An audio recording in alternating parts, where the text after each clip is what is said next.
So the playoffs are over, and now we approach a very important offseason for us.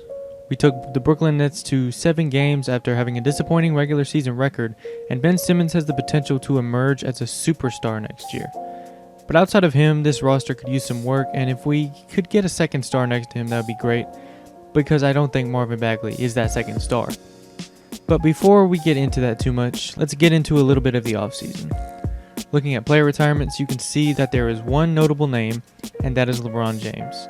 He ends his career at age 37 after 18 years pro, with still 2 years left on his contract too. There aren't really any other notable names, but there are a lot of familiar names retiring this year.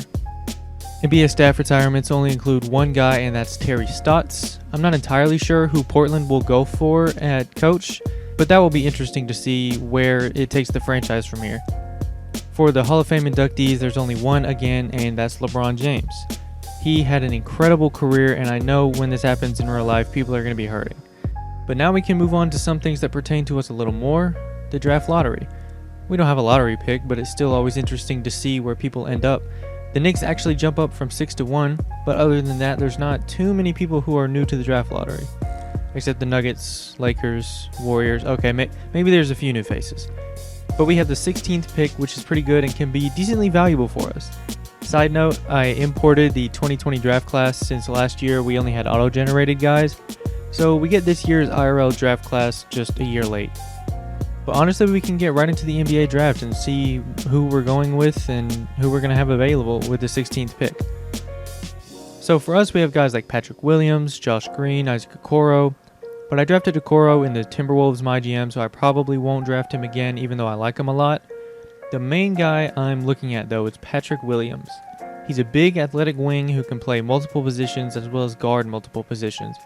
He's got a decent shot, but it definitely needs some work, and he's exactly what we're looking for in a draft prospect, since there aren't any point guards available.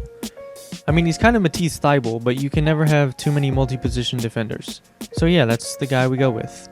Also, the Pelicans make a very strange move trading the 17th pick for Kevin Love to back up Zion, I guess. It's odd, but whatever works for them. With our second round pick, I drafted Elijah Hughes, who has a pretty decent outside shot, but everything else is a work in progress. He's kind of like the shooting guard version of Bojan right now, but when we look at the team options, we're obviously going to accept both of these guys. For qualifying offers, we're obviously going to offer Marvin Bagley one and just hope he doesn't get an enormous deal from somebody. But that's it really for the housekeeping stuff. Now we can get into the real meat of the offseason.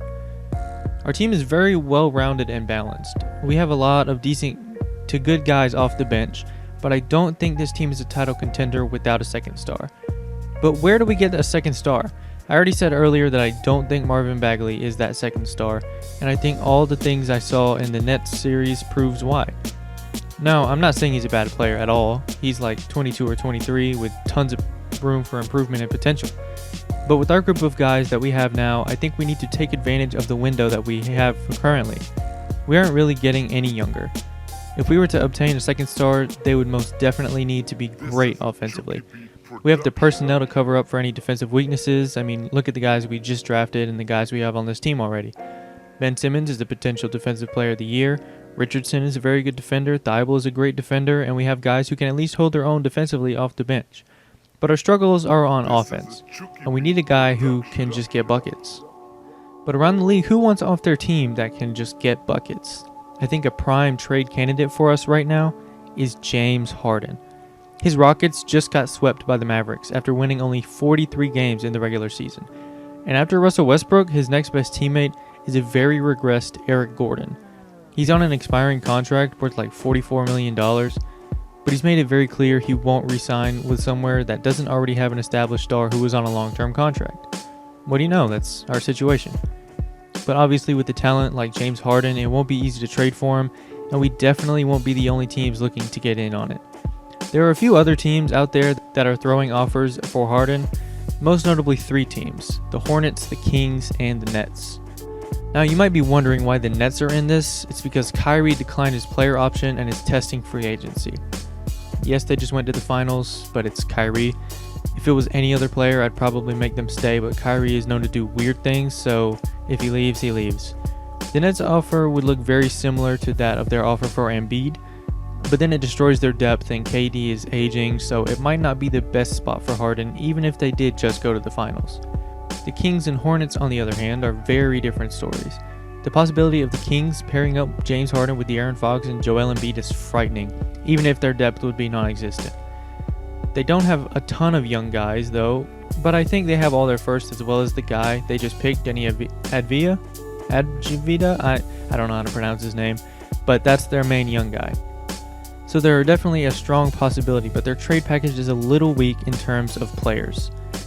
Then there's the Hornets, who in terms of young players might have the best chance. I don't know any of these teams' pick situations, but I'm pretty sure Charlotte has all of theirs moving forward, as well as a plethora of young players. How the salaries would work, I'm not entirely sure, but they definitely have a very strong trade package for a rebuilding team. Then there's us, who are definitely built more for contending than any of these teams in terms of a complete roster. And we do have some young guys, but ours aren't on the same level as Charlotte's. But this is where some roster shakeup comes in. I think we have the best young player out of everyone in the mix, Marvin Bagley. He's still very young and absolutely has the most potential out of everyone who was in the mix for James Harden. And if we throw in Buddy Hield and 2 first-round picks and maybe one of our recent draft picks, I think we may be the front runner for James Harden. It gives Houston the possibility of being respectable while also getting young assets, considering they'd still have Russell Westbrook as well as a few other guys. He would also be on a long-term contract, which is great for them. Perimeter talent is much more important than interior talent in this day and age, and I would rather have a perimeter superstar and get good enough level big men. I think we are in strong consideration for a trade for James Harden, but whether Houston likes Charlotte's young guys better or not is another question.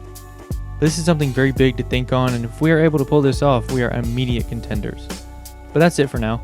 If you got this far and liked the video, leave a like and subscribe. If you didn't like it, leave a dislike. We'll get to the possibility of trading for James Harden next episode, and if everything goes right for us, we'll have him on the roster going into next season. Let's hope this goes well for us. Y'all have a good one.